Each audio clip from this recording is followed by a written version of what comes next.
The new pastor who knew all our secrets, and used them to divide us.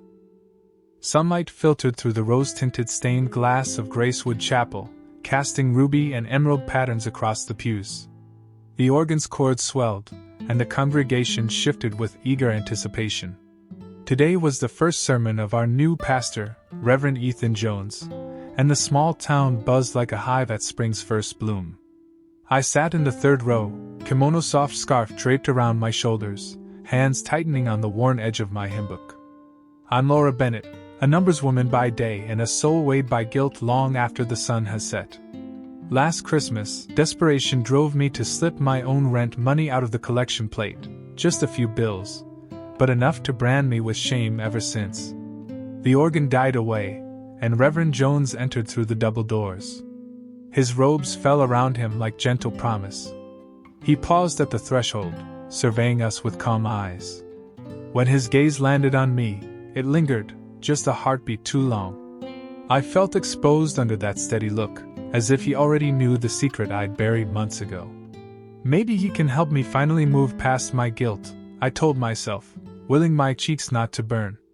He lifted his hands in blessing. "Grace and peace to you, my family," he intoned, voice rich as velvet. The chapel hushed beneath his words. He spoke of lost sheep and open arms, weaving a tapestry of forgiveness. Each sentence felt tailored to my trembling heart. I closed my eyes, inhaling the scent of polished wood and lingering incense, wishing the warmth would burn away my sin. When the time came to pass the plate, I rose with the others. My pulse pounded as the silver tray slid to my row. I placed in it the few dollars I had, careful not to imagine the missing bills I'd whisked away last winter. The sanctuary's hush pressed in on me, like water filling a flooded room. Flashback. The memory hit me in the chest. Late December, snow swirling outside, the chapel empty except for moonlight. My gloved hand hovered over the plate. I scooped out 3 20s. My heart slammed so hard I thought the organist would hear. The door creaked, and I slipped away into the night, pockets heavy with stolen kindness. Back in the present, the plate passed. I exhaled, shaking. Reverend Jones met my gaze again, brow lifting just a fraction, as if silently questioning my sincerity. I lowered my eyes, mouth a tight line. After the closing prayer, the doors opened and fellowship spilled into the bright morning. Coffee steam curled from styrofoam cups. People greeted one another with hugs and chatter. I lingered by the back exit, breathing in the crisp air. Then Reverend Jones appeared beside me, hands folded in front of him. "Ms. Bennett," he said quietly. My heart lurched. "I sensed a heavy burden in your spirit today. If you ever need a confidential prayer, I host a small group in my study after Tuesday's service. No obligation, just a safe place to share." His tone was gentle, but the offer felt like both invitation and trap. I swallowed. "Thank you," I managed, voice caught in my throat. He smiled, and again, his gaze held mine too long, as if searching for hidden scars. Then he stepped away to greet the next parishioner, pulling into his jacket pocket something glinting black. A recorder, I realized, tucked beneath the folds of his cassock. I turned and forced a normal stride through the sunlight outside. My hands itched to scrub every trace of deception from my hands. Yet part of me longed for that confidential space, for the chance to unburden my guilt. Standing on the chapel steps, I watched Reverend Jones draw people in with easy warmth. Behind his smile lay a promise of healing, or judgment. I clutched my scarf tighter, mind racing with the choice I had made to stay and confess in his study tomorrow. Tomorrow, I thought, I will face my sin head on. But as I glanced back up at the rose window's colors dancing on the door, I couldn't shake the question, will he be the mercy I seek, or the secret keeper I fear? Tuesday evening, the last of the candles guttered in the sanctuary before I slipped through the side door to Reverend Jones's study. My pulse hammered so loudly I half expected the organ pipes to echo it. The sign on the polished oak desk read, "Confidential Prayer Group, all welcome." Beneath it, the soft glow of a single lamp cast long shadows across the patterned rug. I hesitated at the threshold. Inside, 5 chairs formed a semicircle. Leather-bound Bibles lined the bookshelves, their spines worn by countless confessions. A faint scent of incense lingered, comforting and ominous. I swallowed, gripping the strap of my purse, and slid into the last chair, folding my hands in my lap. Reverend Jones stood before us, robes cascading like midnight waves. His silver-threaded hair caught the lamp's gleam. He closed his eyes, breathed deeply, then opened them to reveal wells of calm empathy. "Welcome," he began, voice low and warm. "We gather tonight to bear one another's burdens. Speak only as the Spirit leads you." The first to confess was Mrs. Patel. Priya's eyes glistened with tears. "I lied about my daughter's tuition check," she sniffed. "I said I mailed it. I was too ashamed to tell her I couldn't afford it." Reverend Jones stepped forward, placing a hand over hers. "Your fear is known, Priya. May you find the courage to make amends." He led a prayer of restoration, words weaving a gentle cloak around her shame. Next came Mr. Simmons. Thomas's stoic mask cracked as he admitted to an affair that had shadowed his Sunday smile. "I betrayed my vows," he whispered. The pastor guided him through absolution, voice steady as a heartbeat. I felt a pang of kinship with these strangers, each bearing their hidden fractures. My chest tightened as the circle shifted. Jones closed his Bible and fixed his gaze on me. Candlelight danced in his eyes. "Laura Bennett," he said softly, "you carry a burden I cannot ignore." My throat seized. I pressed my palms into my thighs, fighting to steady my breath. I took money from the collection last Christmas," I stammered, voice small. "I needed rent. I'm so ashamed." The words tumbled out, raw as winter branches. He nodded with solemn grace. "Your need led you astray, but the Lord's mercy endures." He stood and bowed his head. "Let us pray." His hands clasped mine, warm, reassuring, as we spoke a whispered plea for forgiveness. Relief washed across me like spring rain, softening the edges of my guilt. When the prayer ended, I exhaled, expecting kindness, but instead felt a new tension coil in my gut. Reverend Jones reached into his robe's inner pocket and slipped a small black recorder into his outer jacket pocket, the metal lens catching lamplight. His movements were swift, practiced. The device vanished beneath the folds of fabric. A flicker of dread ignited in my chest. "He's recording us." My pulse throbbed as I registered the violation. Trust shattered into 1,000 splinters. Reverend Jones lifted his head, eyes shadowed with suppressed vulnerability. "You have heard my burden," he said, voice quivering. "My father, once a pastor himself, ruled with shame, branding every mistake as sin. I vowed to offer mercy where I knew none." A flicker of old pain crossed his expression, a wounded child beneath the cleric's calm. His confession resonated, but the recorder's secret presence whispered betrayal. I pressed my knees together, resisting the urge to bolt. The hush in the room thickened, broken only by the crackle of a burning wick beyond the study door. He dismissed us with a gentle nod. "We meet again next week, same time, same place." His eyes met mine one last time, uncomfortably steady. I rose, legs tremoring, and slipped out into the corridor. The cool night air greeted me like a fresh wound. I touched my collar, imagining the recorder nestled close to his heart. Across the parking lot, tail lights glowed like distant watchfires. My phone buzzed, Mr. Simmons's name on the screen. I answered, voice tight. "He recorded us?" I whispered before he could speak. "I saw it," he replied. "Left this in your mailbox." He confirmed the recorder had briefly clicked, capturing Jones's private musings. We agreed to meet tomorrow. As I drove home, headlights carved tunnels through the darkness. Every turn carried me further from the study, and deeper into doubt. The past and present collided in my mind, the stolen Christmas money and the pastor's hidden recorder. Tomorrow, I would listen to that recording, and discover whether Reverend Jones sought to heal our wounds, or harvest our secrets for power. Sunday's coffee hour buzzed with hushed chatter, reheated donuts, and spilled punch. The fluorescent lights overhead buzzed faintly, casting everyone's faces in stark relief. I hovered by the refreshment table, napkin clutched in one hand, heart drumming against my ribs like a warning drumbeat. "They say he mentioned my daughter's miscarriage by name," one woman whispered to another as they passed. "I heard he preached about my bankruptcy last week," muttered a man in the corner, voice low and tremulous. A boy in a scout uniform shivered under his mother's arm. "If he knows that, what else does he know?" My stomach roiled at the thought. I pressed a cup of lukewarm coffee to my lips, tasting stale bitterness. The guilt from my stolen Christmas offering prickled beneath my skin. Every sigh and sideways glance felt like an accusation. I wanted to shrink into the carpet. A soft rustle drew my gaze to the bulletin board by the exit. A freshly tacked envelope bore no name, just a typed label, "Formal complaint."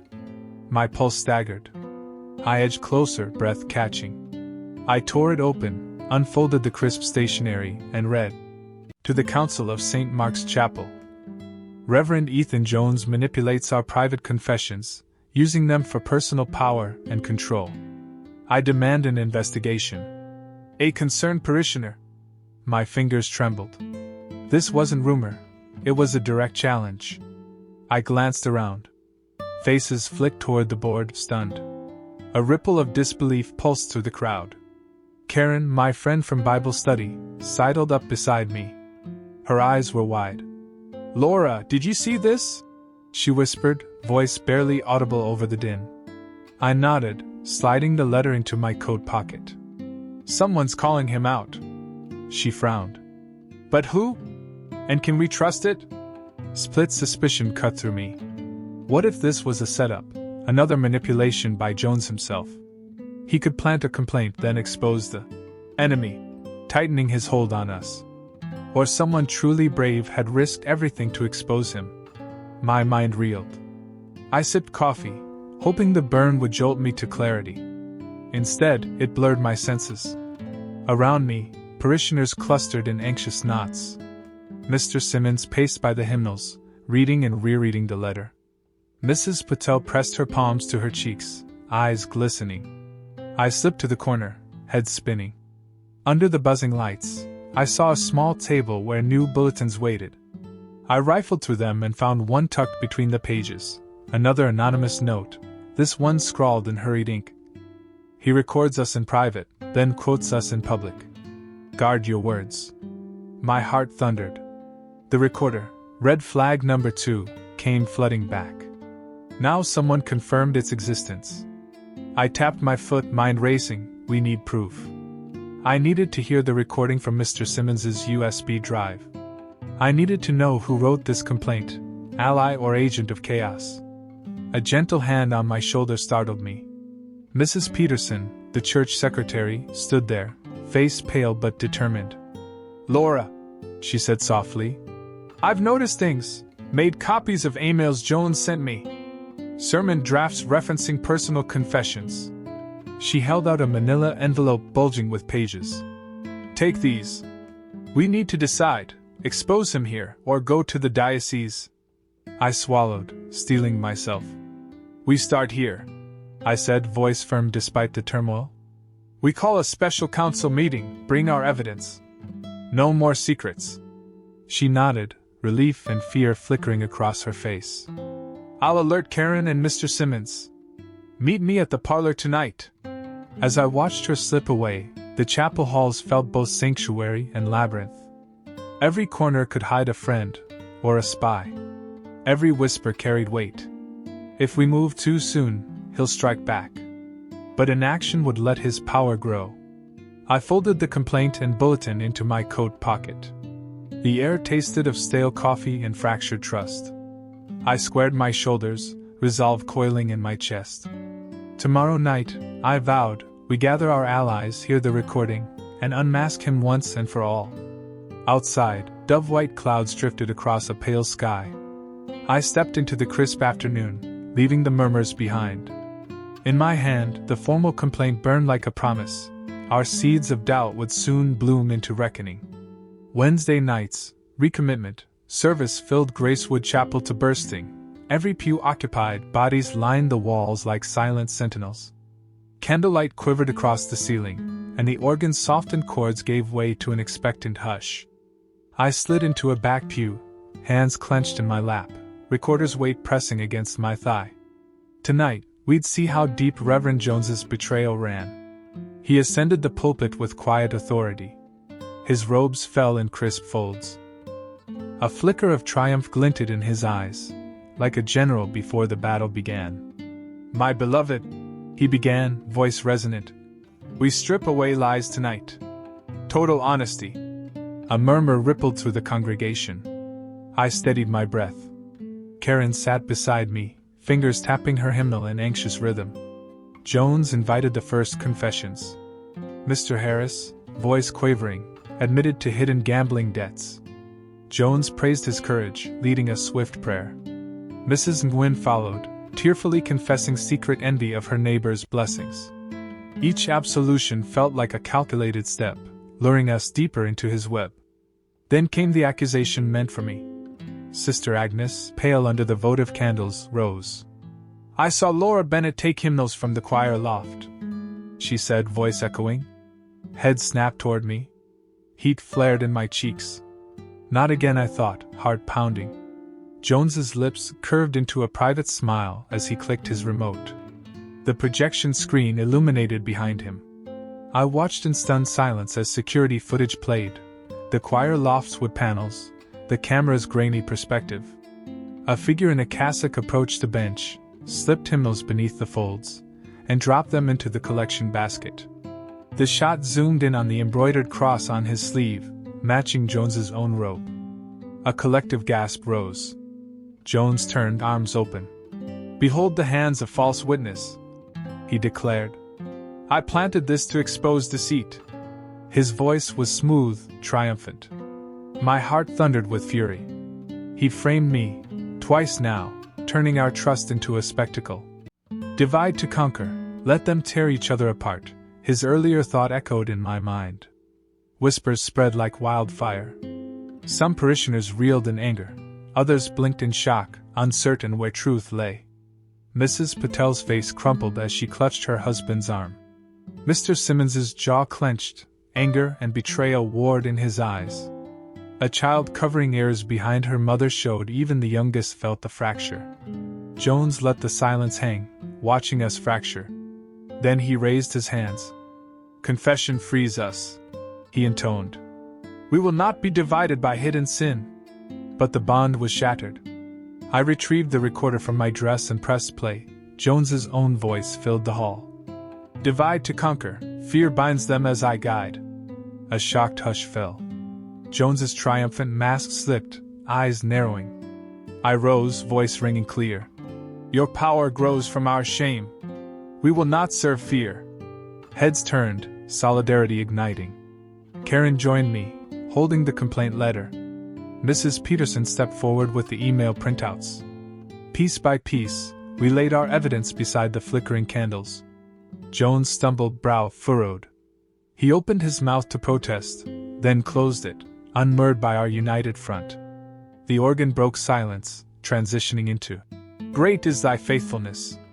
Congregants stood, voices joining in a hymn that soared over betrayal. Candle flames danced in renewed hope. As we sang, I felt fractures healing, each note a brick of trust rebuilt on truth. Outside, the night air carried our song into the stars. Thursday afternoon, I arrived early at the council parlor, an unassuming room off the fellowship hall. A long oak table split the space, folding chairs ringed its edges. On the table lay our arsenal, the battered recorder, security stills of Jones planting hymnals, the formal complaint letter, and the yellowed note from his sister pleading mercy. Karen and Mrs. Patel hovered by the window, casting anxious glances toward the door. Mr. Simmons sat at the head of the table, hands folded over the USB drive. Librarian Ms. Peterson arranged printed emails, her face pale but resolute. Together, we formed our coalition, parishioners bound by a shared breach of trust. A knock sounded. Council Chairman Donovan entered first, face etched with weariness. He gestured for us to begin. Reverend Jones followed, stepping into the room with calm composure, robes crisp and unrumpled. He stopped at the threshold, gaze sweeping each face. I understand you requested this meeting, he said, voice measured. Let us speak openly. I rose, heart hammering. Thank you for coming, I began, voice steady despite my racing thoughts. I laid the recorder on the table. This device captured your private strategy, your own words. I pressed play. Jones's voice echoed. Control their secrets, and you control their very souls. A low murmur rippled through the room. Faces drained of color. Jones's lips tightened. For the first time, he looked vulnerable. I produced the security stills. This footage shows you framing me, planting Himmels to shame an innocent. I slid the images across the table. Your own hands betrayed you. Mrs. Patel unfolded the formal complaint. I wrote this to expose your manipulation, she said, voice trembling with courage. It was not a trap, only truth. She met Jones's gaze. We demand accountability. Ms. Peterson handed over his own emails. Here are sermon drafts, she said. Each tailored to someone's confession, meant to guide, but twisted to dominate. She spread the pages like evidence in a courtroom. A hush fell. Chairman Donovan met Jones's eyes. Reverend, how do you respond? Jones ran a hand through his silver hair, then let it drop. I sought to strengthen the flock through radical honesty. If my methods wounded you, I regret the pain. His voice lacked conviction. Karen stood. Strength built on fear is not strength. You sold our trust for power. Her eyes burned. Now we reclaim it. A collective nod rose from the council members seated at the table. One by one, they read aloud votes of no confidence and removed Jones's keys from the ringing dish. Each declaration landed like a hammer. Jones exhaled heavily, shoulders slumped. He met my eyes once, a flicker of remorse or calculation, uncertain which. Then he turned and left, the door clicking shut behind him. Silence reigned. We stared at the empty doorway, the weight of triumph and sorrow mingling in the still air. Finally, Carlos from the council spoke. Let us rebuild on truth.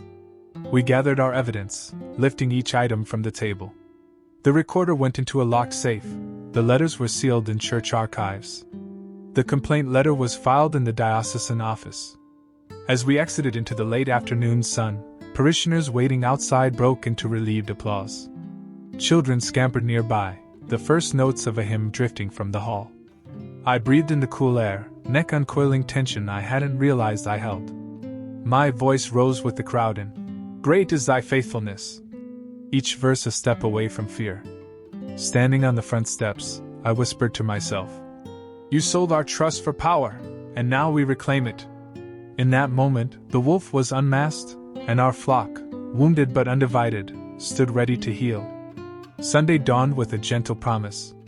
I stepped into Gracewood Chapel before sunrise, the air crisp with new beginnings. The sanctuary lay bathed in soft pastel light from the stained glass windows.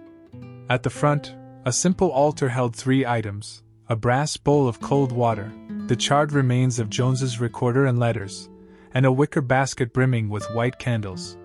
Parishioners filed in, elderly couples leaning on canes, families clutching children, even young Daniel Carter in his scout uniform. We gathered in the pews, eyes bright with cautious hope. I moved to the lectern, heart steady with purpose. Welcome, I began, voice clear in the hush. Yesterday, we unmasked betrayal. Today, we choose restoration. I gestured to the altar. We cleanse this place of deceit and rekindle our bond.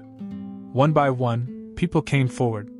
They lit candles and placed them in the bowl of water. Each candle's flame sputtered, then steadied in the cool liquid. With each offering, they spoke a promise. I will speak truth and kindness. I will guard others' secrets. I will build trust with actions. When the final candle stood afloat, its light steady, Ms. Peterson stepped forward. As church secretary, she had first sensed the manipulation. She held a folder of updated guidelines, volunteer-led prayer groups, transparent council oversight, clear consent policy for all council sessions. These changes ensure no one's confession can be wielded again, she said, voice firm. She laid the guidelines beside the candles, symbolic seeds of our new foundation. Next, Karen unveiled a commemorative plaque beneath the rose window. Built on truth, united in faith. Applause rippled through the sanctuary. We closed with, "Great is thy faithfulness." Voices soaring in unison. Each note carried the weight of our shared journey, from fracture to unity, from fear to freedom. Afterward, the fellowship hall brimmed with laughter and conversation. Soup bowls warmed hands, and bread passed from heart to heart. I joined my daughter Mia at a craft table, where children painted messages on river stones: hope, trust, light. As the afternoon sun streamed through open doors, I reflected on our pilgrimage. My own stolen Christmas guilt had begun a hidden spiral of shame. Yet it was our collective courage, our willingness to speak truth and rally together, that forged a stronger faith. That evening, I sat at my kitchen table, opening my journal to a fresh page. I wrote, "We endured lies and fractures. Now we stand on honesty, our bonds renewed. Grace is not just forgiveness, it's the courage to live in truth." I closed the journal and gazed out at the moonlit sky. In my heart, I carried the gentle glow of those floating candles, a beacon for every soul who dares to rebuild on truth.